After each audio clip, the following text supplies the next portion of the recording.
Ұлттық тестілеу орталығы тестілеу емтиханды өту барысында жауап парағын дұрыс толтыруды және аудиториядағы жүріс-тұрыс ережелерін еске салады. Сізге бір данасы ғана берілген жауап парағын мұқият қарап шығыңыз. Ол ауыстыруға жатпайды және сіздің тестілеу нәтижеңізді растайтын жалғыз құжат болып табылады. Нөмірі 1 секторға сіз тегіңізді, атыңызды және әкеңіздің атын толықтай жазасыз. Нөмірі 2 сектордың жоғарғы тор көздеріне көлденеңінен рұқсаттамадан көрсетілген өзіңіздің жеке кодыңызды жазасыз. Әрбір санның астына тігінен сәйкес келетін тор көздерде белгіленген сандары бар дөңгелектерді бояйсыз. Тест кітапшаларын таратқан соң барлық парақтары түгел ме жоқ па тексеріңіз.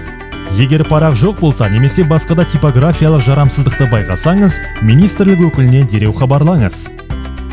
Нөмір 3 және 4 секторларда отырған орныңызға сәйкес келетін дөңгелекше және кітапша нұсқасының нөмірін бояңыз. Нөмірі 5 сектор шығармашылық емтихан тапсырушыларға арналған. Нөмір 6 секторға сіз тестілеуден өтіп жатқан лек нөмірі мен аудитория нөмірі жазылады.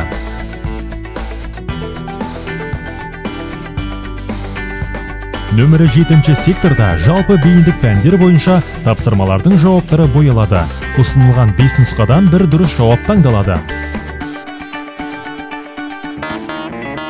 Нөмірі 8 секторда бейіндік пән бойынша тапсырмалардың жауаптары боялады.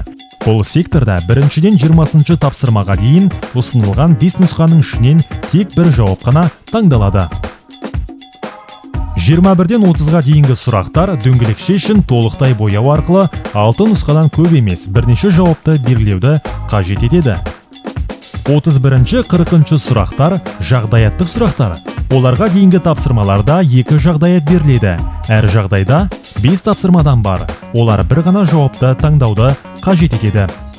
Нөмірі 9 секторда жауап парағының нөмірі көрініс табады және ол боялмайды. 10 секторда төменгі оң жақ бұрышқа жауап парағының талапкер қолы секторына қол қойыңыз. Тестілеу кезінде тыйым салынады. Жауап парағын жырту, кірлету немесе бүктеуге. Түзетуші сұйықтықты қолдануға. Жауап парағын, тест кітапшасын және басқаларды тестілеу толықтай аяқталғанға дейін аудиториядан сыртқа шығаруға. Уәкілетті тұлғаның рұқсатынсыз және алып жүруінсіз аудиториядан шығуға.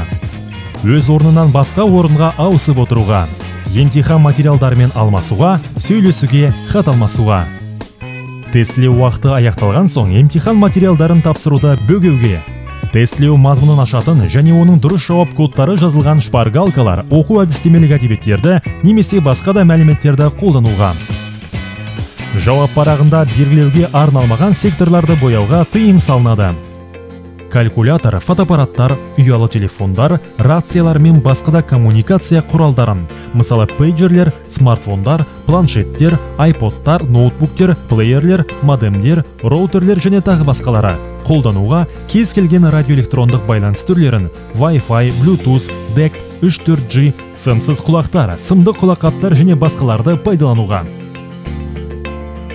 Тестілеу кезінде талапкерден тыйым салынған заттар табылған жағдайда түсуші аудиториядан шығарылады, ал оның тестілеу нәтижесі жойылады. Жауап парағын толтыру кезінде жіберілген қателіктер үшін жауапкершілік түсушіге жүктелетінін есте сақтаңыздар. Сіздерге кешенді тестілеуді тапсыру кезінде сәттілік тілейміз.